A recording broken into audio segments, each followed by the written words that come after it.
Hello viewers, আসসালামু আলাইকুম। আজকে আমাদের সাথে আছে বরাবর মতো, এর আগেও একবার আমরা করছিলাম মুন্না ভাই। উনি হচ্ছে আইএসপি জগতে মোস্ট পপুলার আমাদের, এবং উনি সলিউশন নিয়ে বিভিন্ন কাজ করে। সো আজকে আমরা আমাদের মাইক্রোটিকের এই যে প্রোডাক্টগুলো দেখছি সবগুলো হচ্ছে 10G switch, 4 port, 8 port, 16 port, সবগুলাই হচ্ছে 10G সুইচ। সো আমাদের কাছে একটা কমপ্লেন আসে যে 10G সুইচ নিয়ে ওনার পারফরমেন্স পায় না। এই ক্ষেত্রে আমি অনেককেই ওনার নাম্বার দিয়ে দিয়েছিলাম, যে তারপরেও ওনারা নাকি পারফরমেন্স ভালো পাচ্ছে না। তারপর ওনার হেল্প নিয়ে মোটামুটি তারা স্যাটিসফাইড। আগে তারা চালাতে পারতো না, বর্তমানে ওনারাই আবার 10G সুইচগুলো নিচ্ছে। সো এটা কি প্রবলেম, কেন এই প্রবলেমটা ফেস করে আইএসপি বাইরা, এই জিনিসটাই আমরা আজকে ওনার থেকে জানবো। সো মুন্না ভাই, কেমন আছেন? আলহামদুলিল্লাহ। আপনি তো জানেন আমাদের এই 10G সুইচগুলোতে আসলে কোনো প্রবলেম নাই, একদম না। ভালো পারফরমেন্স। কিন্তু তারপরেও আমরা যে কমপ্লেইনটা পাই, এগুলো নেওয়ার পরে কাস্টমারে এই জিনিসটা লোড দিতে পারে না। আসলে মাইক্রোটিক সুইচ তো মাইক্রোটিক রাউটারের মতোই দেখা যায়। সবাই নিয়া এটা দুইটা মোডে চালানো যায়, সুইচিং মোডে, রাউটিং মোডে। সবাই নিয়া রাউটিং মোডেই চালায়। রাউটিং মোডে চালাইতে গেলেও এটার কিছু ডিপেন্ডেন্সি আছে, কিছু কাজ করা যাবে না। এটাকে রাউটার বানানো যাবে না। এটা যদি রাউটার বানাইতে যায় তাহলে এটা অবশ্যই হ্যাং করবে, পারফরমেন্স পাবে না। এইটার ভিতরে মিস কিছু কনফিগার করে সবাই, যেটার জন্য আসলে ঝামেলা হয়।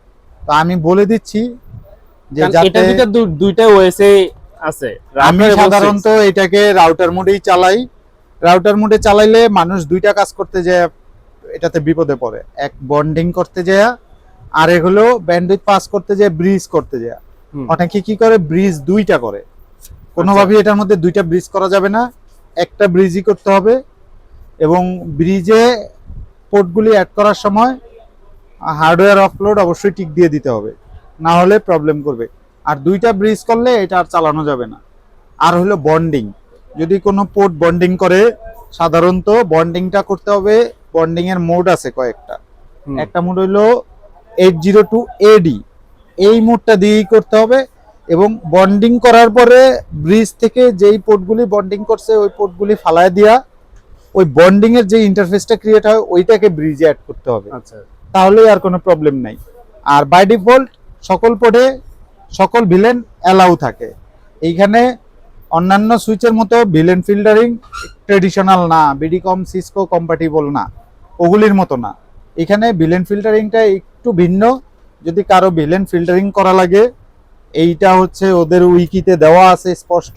তারপরেও না বুঝলে কেউ পার্সোনালি আমাকে ইনবক্স করলে আমি তাকে দেখায় দিতে পারবো। একবার একটা ভিলেন ফিল্টারিং করে দেখায় দিলেই ইজিলি। বাট এইটা মানে নর্মালি অল পোর্ট ট্রাঙ্ক এবং অল ভিলেন অ্যালাউ এই মুডে থাকে।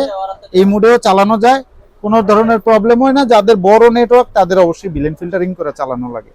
এইখানে যদি একটাই কথা, ব্রিজ ভুলেও দুইটা করবেন না। আর বন্ডিং যদি করেন 802AD ছাড়া অন্য কোনো বন্ডিং ভুলেও করবেন না রাউটার ওএস মোডে। আমি সুইচ ওএস মোডে কখনো চালাই নাই, ওইভাবে আমি পরামর্শ দিতে পারবো না।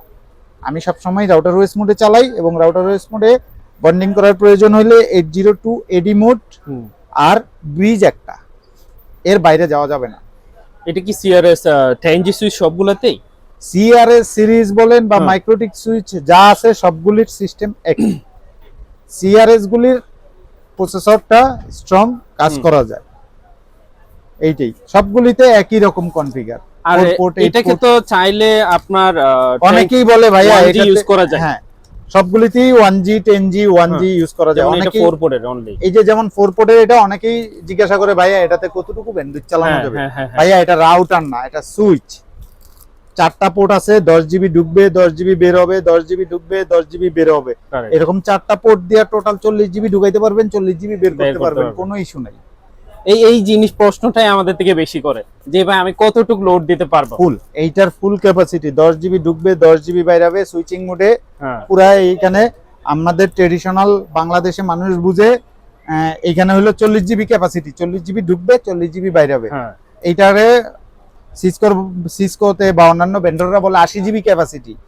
এটা আর বাংলাদেশে আমাদের মতো আইএসপি আমরা ট্রেডিশনাল যেভাবে বলি 40GB, মানে 40GB ঢুকছে, 40GB বাইরে। রাস্তা যা ঢুকবে তা তো বের হবে।